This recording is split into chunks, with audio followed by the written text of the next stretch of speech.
Proper Job is a community reuse and recycling project. We're based in Chagford, Devon.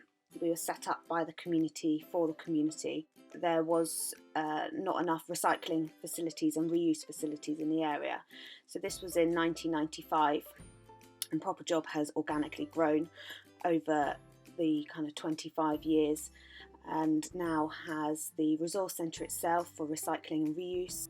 We've got the Uptown store, which is our boutique shop in Chagford Town, and we sell seasonal upcycled items from local craftspeople. And we have the Courtyard Cafe and shop.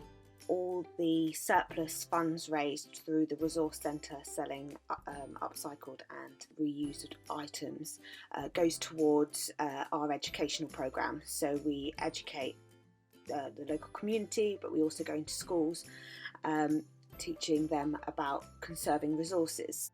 Proper Job's plans for the future are quite ambitious.